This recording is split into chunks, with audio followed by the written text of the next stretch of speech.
some people have a difficult time embracing how God reveals himself in the Old Testament, saying that he's wrathful or it's not fair, and so how he dealt with history according to what's written in the Bible.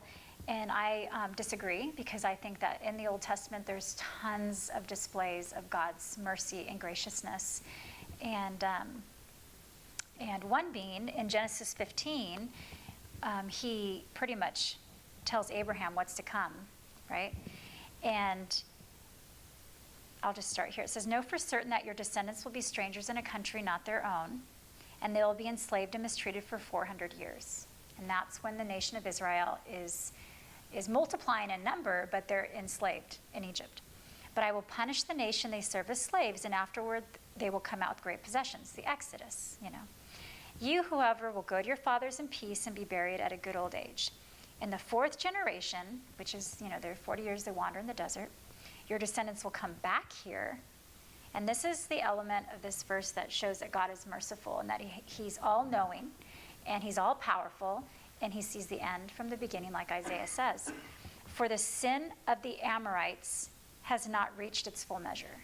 So some might look at the conquest and say, oh, it's just so unfair. God's, literally just taking these people out of this land, and his people are occupying it. But you see that some of the people in this land reached a measure of sin that required God's response, because God is the creator of heaven and earth, and he sees what is right, and he had given them plenty of time to get with the program, so to speak. And the Amorites eventually behaved in such a way that required God's response. And so that's one element. And in addition, in Joshua, when the people were getting ready to take the land and occupy the land, there was a prostitute named Rahab who had heard of the Lord's fame.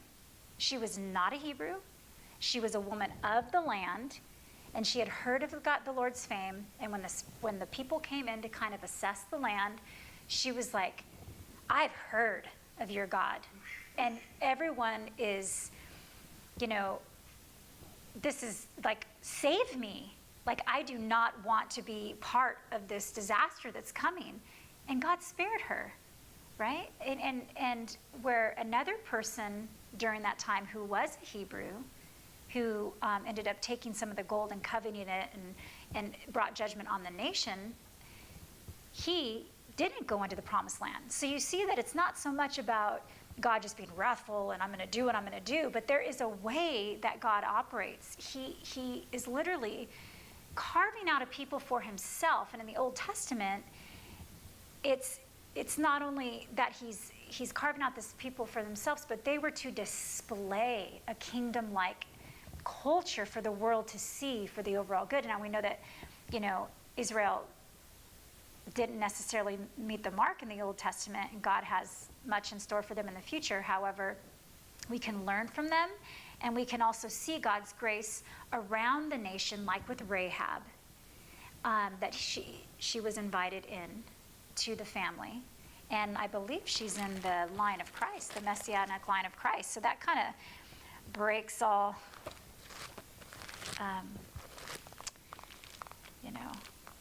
borders there. So, yeah, it's in Matthew.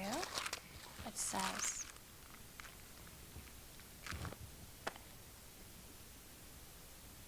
yes, Salmon, the father of Boaz, whose mother was Rahab. So not only did God say, Rahab the prostitute, I'm going to give you a new identity, you're coming into my family, but your very DNA is going to be in the line of Christ.